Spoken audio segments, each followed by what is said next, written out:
Hey mga karandom, medyo okay ba yung gagawin natin ulit ngayong araw na to kasi pupuntahan natin isa sa mga kaibigan natin dito sa city ng Stuttgart. Susugod bahay tayo, o diba? Kung gaano nga ba yung itsura ng isang bahay or apartment ng isang Pilipino dito sa Stuttgart. So parang meron kayong mga parang idea din kayo. And yun, kung interesado kayo about yan, tutok na kayo at tayo, sugod bahay tayo.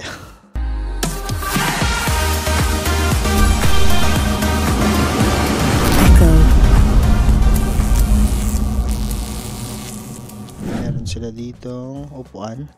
Alam ko para yun sa mga sa mga package na dadating. Talagay nyo lang yan. So, mag-klingil na tayo. Mag-doorbell tayo, guys. Oh! Thank you!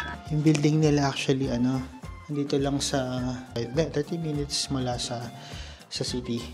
Akit tayo ng konti. Yung mga bahay dito, syempre, tandaan natin na iba-iba sila ng taon kung kailan ginawa at kung ano yung yari. Ay, nawala! At ano yung yari. So, kaya iba-iba din yung mga price. Magkano nga ba yung upahan nila dito? At kung komportable ba sila at satisfied sila dito sa kanilang bono. Diba? God bless our home. God bless this home and all who entered. Wow. Okay. Hello, ate! Hi! Hi ka sa vlog. Yeah. Hello mga karandom! Thank you sa pagpayag na bisitahin ka namin. Mag-vlog tayo dito sa bahay mo. Okay lang po.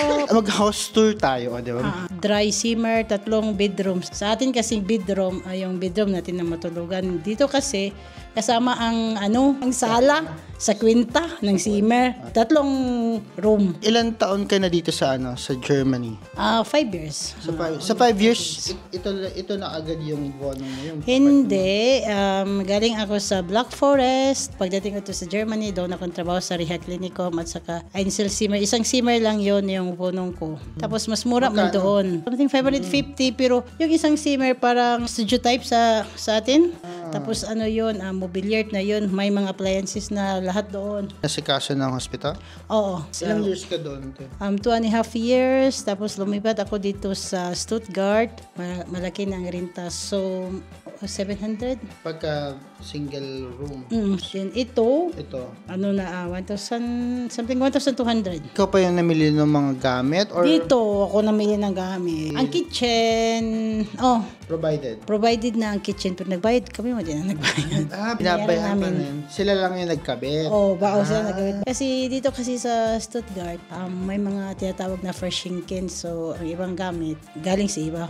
Doon nilagay sa along the street. Ginagawa ganyan din sa Kote. Huwag ka mag-alala. Ang tawag namin dyan sa Tagalog, kalakal. Kalakal! Ang iba galing sa patient. Binibigay. Oo. Kaya okay lang mag-house tour na tayo. Okay lang. Ito ang bathroom kasi minsan dito kasi ang bathroom at saka ang toilet. Iba, maghiwalay. So itong bathroom namin, ang maliit na bathroom, wala pa nga kami, ang ilaw pa nga, hindi pa nakabili ng ilaw kasi bago-bago pa lang dito eh. Di ba? Bago lang. Diyan. Toilet talaga. Kapag daw sa isang lugar, may mga kaibigan ka na maloloko, mga kaibigan maaasahan and all, tsaka may mga kaibigan tayo, mga ate natin, mga kuya natin. Isa sa atin ma-require sa mga ate ko na nakilala dito sa Stuttgart. So, Timeto yung nagpakilala sa akin si ate, tapos isang kumpanya din kami. So, kaya, yun, close ako sa kanila, dito ako natutulog sa bahay nila, lalo na kapag may mga okasyon. Ako si Maricar, taga Cagayan de Oro, isang Bisaya. Shout out! Taga Lagonglong, Misamis Oriental kami. At saka, 5 years na ako dito sa Germany. Ang first na place ko, pagdating ko dito sa Schwarzwald, Black Forest. Doon nanggaling ang Black Forest cake. Tapos, 2.5 years ako doon sa tinatawag na place na Villingen. Maliit lang na city man din siya, pero maliit lang. Nagtrabaho ko sa Reha Clinicum. Madami kayong Pinoy doon, te? ilan lang kami, mga 4. Kaya malungkot. Pagdating ko, 3 kaming Pinoy. Tapos, hindi kami magkasama sa isang stasyon. Ako dito na floor, doon yung iba. Basta malungkot. Doon, pagdating ko, tapos COVID time yun. Then lumipat ako dito sa, Stuttgart. 1-1, 1-1, intensive pflege. Mas mabuti. Kaysa doon na isang nurse, 1:12, 1:15 patient. Oo, Sobrang, parang Pilipinas din. Akala ko man pagdating ko dito sa Germany, hindi ganyan. Ay, sus, parang Pilipinas man din pala. Diyos ko, ang daming patient. Hindi ka makaupo-upo hanggang sa pag-ano mo. Sa pag-off mo na. Diyos ko. Bakit Germany yung naisip mong pagtrabahuhan? Yung friend kong si Mito Sheila, sabi niya, mag-apply daw kami sa Germany. Kasi walang gastos man. Hindi katulad sa iba na magasto ka pa ng lahat na gasto ang employer man mo ang sa finance triple win. So sa Cebu kami noon German language. Sila na ang nagasto sa German language namin. Pero kami, meron kaming classmate sa sila sa Bonn, sila ma-assign sa Bonn Uniclinicum. May allowance sila. Binigyan sa for 6 months mga around 100,000 pesos. May allowance sila. Kami dito sa hospital namin, depende sa hospital, kami dito sa Black Forest, wala. Masaya naman kami din, mga classmates kasi online apartment. Hindi kami online, face-to-face kami kasi hindi pa yun pandemic. Maliit na upuan, doon. May lucky bamboo kasi daw, pang-paswerte. Yung mga gamit na to, binili mo din talaga? Ito, kinuha namin to sa daan. Sa daan yun lang? Ito, kinuha namin yan. Binigay sa akin sa birthday ko. From Mito Sheila with love. Ito yung yung... Hi, so, kasi sabi nila, para makasave daw ng energy, pag start ng winter, November, ito, walang off-off. Nasa 2, walang off-off. Hanggang ngayon, paglabas mo, pagtrabaho, walang tao dito, kung i-off mo, then pagdating mo, i-on mo naman, so ang electricity pa mas malakas daw. Bakit anong naging experience mo sa Pinas? Bakit mag-Germany ka na lang? Alam mo naman sa Pinas ang sahod malit lang, tapos yung sa public hospital, home you know, puro lang casual. Every year mag-sign na naman na contract. Ang iba nga every 6 months mo siguro. Ito medyo personal na sino si Maricar totally? Masiyahin, hindi ako madaling magalit, happy-go-lucky, stress out lang. Pasyal na pasyal, maski saan. Oo, marami akong napasyalan dito sa Europe. Maghilig ka talagang magala? Mahilig ako magala. Kahit sa Pinas? Kahit sa Pinas, oo. Sabi nga nila, bakit ka pupunta ng Germany na okay naman dito? Sabi ko naman, kung dito ako sa Pilipinas, hindi ako makapasyal sa ibang country.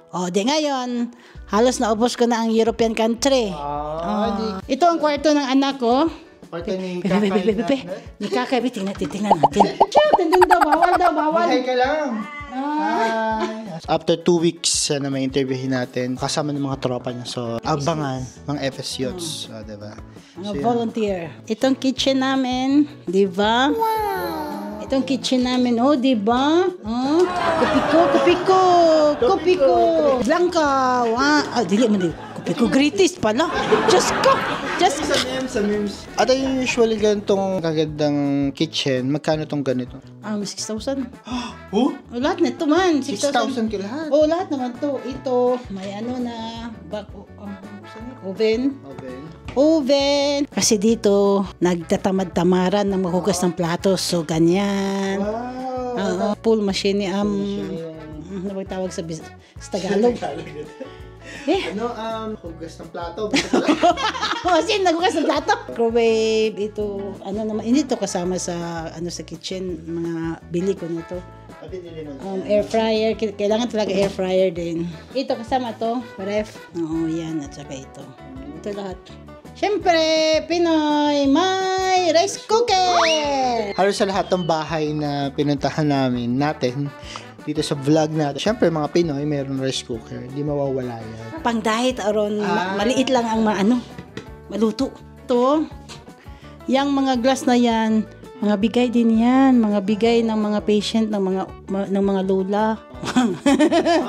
Collection na. Pati yan, mga bigay din yan. Mga IKEA yung mga bigay talaga. Hindi ba Tapos ano ba yan?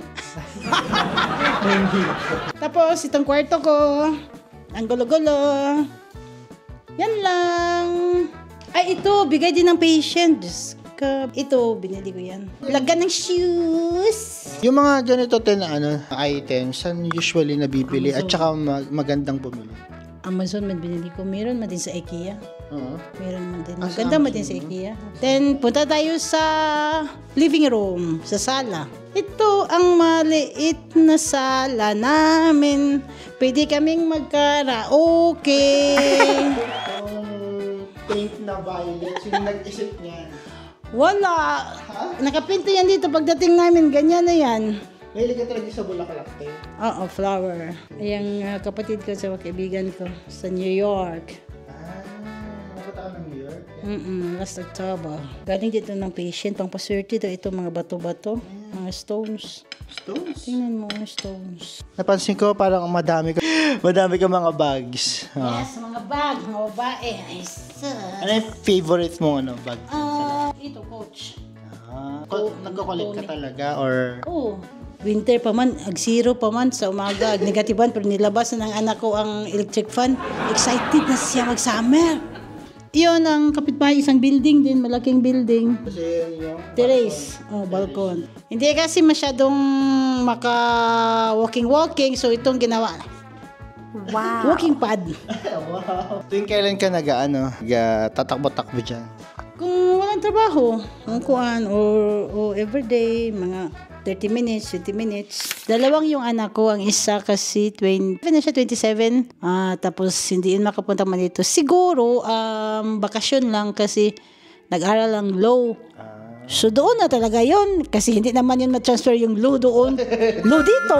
Tapos itong bunso ko, nakuha ko through FS Youths, Freiwillige, something like that. This is a volunteer visa. Kasi dito sa Germany, pagdating ko, 18 years old below, pwede mo makuha. Pero ngayon, 15 years na. 15 years below, pwede mo makuha. Hindi pwede ang 18 years old below. Nawala na. So, nag-decrease siya. Nag-stricto sila. 1 year and a half, something like that. Na siya, mag-Ausbildung for nursing. Kasi yun naman ang libre. Pag mag-Ausbildung ka ng nursing, may allowance. Bago dumating si Kakay dito, ano yung na-feel mo? Ano ka ba? Di ba sabi mo nga kanina, happy-go-lucky and masayahin lang talaga. Totally, masaya ka talaga kahit wala na si Kakay dito? Or anong talaga pinilit po siyang papuntahin dito para may makasama? Siyempre, para may makasama ako. Yung ang stress out ko talaga, yung magpasyal-pasyal lagi. Kasi, nakakalungkot. So ngayon, nandyan na siya.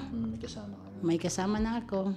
In your personal experience, meron ba talagang work-life balance dito sa Germany? Masabi ko lang noon kasi sa rehab clinic ko, parang hospital din yung tinatrabahoan ko. Ay parang wala sigurong, may naman 30 days vacation, pero sa trabaho palagi kang magtinatawag pag may magkakasakit, may crank, may sick. Ay kami mga Pinoy man ang tinatawag. So nawala na. Work-life balance. Pero dito, sa bago kong trabaho, okay naman. Madami naman kaming off. Gala, tulog sa bahay. Dami tayo mga ka-random na gustong pumunta dito sa Germany. Either nurse man yan, sa sales, sa hospitality department. Satisfied ka ba dito sa Germany? Okay naman, satisfied naman ako dito sa Germany kasi vacation leave, may bayad yan 30 days. Christmas bonus, meron din 13-month pay. Tapos may Urlaubgeld, yung Urlaubgeld? Vacation money. Ang saya. Tapos pag maano ka na after 5 years, siguro sabi nila na rente. Pension? Mag-start na yan. Okay. Pwede mo makuha langsam. Sa mga parang may mga doubt pa din sa mga kasamahan natin, mga friends natin. Sa pag-aaral ng German, ng German language. Nako. Ano yung pwede mong ma-share sa kanila, mga tips man yan, di ba? Ang dami yung tanong, mga karandom sa comment section, kung paano kami nag-aral, ano yung mga tricks and strategies namin. Ito si ate, ano yung Diyos ko, ang pag-aral ng German language. Ang hirap-hirap. Yung bang sa Pilipinas, tinuturuan ka, no? So, naka-form ka na ng sentence. Di ba? Isang sentence, isang paragraph. Pagdating ito sa Germany, bakit iba sa narinig mo at sa kainaran mo? Bakit ibang sinasabi nila? So, pagdating ko dito sa Germany, after 2 days, pinag-duty na ako. So, wala akong naintindihan. Wala akong naintindihan talaga. Overgabe yung, sa Tagalog, overgabe yung endorsement. Sa English. Wala akong naintindihan. Pag ganyan ako, yeah. Pero yung mga medikamentin, alam ko. Naintindihan ko yan, yung ibang mga procedure, naintindihan ko, pero yung salita lang talaga. So, yung nandoon na sa patient, mag-joke-joke yung patient, tawa lang din ang tawa. Yeah, tawa, maski hindi naintindihan natin, so parang artista tayo ba? Ang advice ko lang na, wala akong ma-advice kasi dito naman talaga. Sa Pilipinas, tayo nag-aaral, iba man pagdating dito na talaga. Manood ka lang ng mga children's show siguro na German. Mahirap bang kunin yung family members papunta dito sa Germany? Sa experience ko lang itong sa anak ko, hindi naman ako nahirapan. Basta i-comply mo lang mga requirements, wala man masyadong malaking gasto. Tapos yung sa mga iba na man yan, kung kunin ang family talaga, family reunion visa. Wala man din masyadong gasto. Gasto man lang sa appearance sa German Embassy. Yun lang, at saka plane ticket. And then, i-complete talaga ang requirements. May apartment ka talaga dito. 3, kung isang anak mo, 2 anak, so 3 bedroom or 4 bedroom. Makakabuhay ba daw talaga ng pamilya yung sahod na natatanggap ng isang OFW dito sa Germany? Okay naman din ang sahod. Tipid-tipid lang din. Katulad man din sa ibang tipid-tipid lang. Huwag masyadong, ako kasi walang pera kasi gala ng gala. Parang struggles o na problema ka in some ways at paano mo siya na-overcome? Paano mo na solusyonan? Siguro ang language laging trabaho. Mo na lang, isipin mo na lang na parang artista nga lagi, nine, yes, yes. Yun lang talaga, i-observe mo lang talaga yung mga mga sinasabi ng mga tao. Kaya yung sa homesickness, naramdaman mo ba yun dati? First dito, syempre ganun naman talaga yun. Maramdaman mo talaga. Pero kung lalabas ka, gagala ka, okay naman yun, wala naman yun. Dumating ba yung panahon dati, yung mga unang taon mo, na nabully ka, parang minaliit yung kakayahan natin? Kasi, na-share ko sa inyo, ganun din yung nangyari din sa akin. Pero, at least na-overcome ko. Ikaw ba, te? Hindi. Kasi yun sa una kong hospital, yung Rihan na tinatrabahoan ko, mababait sila. Wow. Maintindi talaga sila. Tapos yung ibang nurse na hindi ko maintindihan anong sinasabi nila, i-English nila. Oo, swerte ko din. Ano yung mga pwede mo i-advise sa kanila para mas maging magaan yung pamumuhay nila dito sa Germany? Yun lang, trabaho lang ng trabaho, tapos pray, palagi yun naman talaga. Yung mga bad experience, yung mga i-pray mo lang, then stress out, gala. Actually, kagagaling lang din namin ni ate sa simbahan kanina. Kami mga friends, nagsimba kami kasi Ash Wednesday kasi ngayon. Tama si ate. If ever na you feel alone, parang homesick ka, magdasal ka lang, alalahanin mo ulit yung mga dahilan kung bakit ka nagtrabaho dito, kung bakit ka nagtrabaho sa bansa. Kasi madami tayong friends na nasa iba't ibang bansa. Balikan mo lang yun. Tapos, 100% masasagot yun na kailangan ko pala talaga magtrabaho dahil para sa pamilya ko, para sa future ko, para sa future namin ng magiging asawa ko, mga anak namin. Lahat ng ginagawa mo may dahilan at lahat ng nararanasan mo may rason. Lahat ng problema ay may solusyon. Tulad ng lagi kong sinasabi, hamunin man tayo ng panahon, maraming dahilan para bumangon. Ako po si Echo at Si Marie. Carl. Carl. And remember, stay cute. Bye!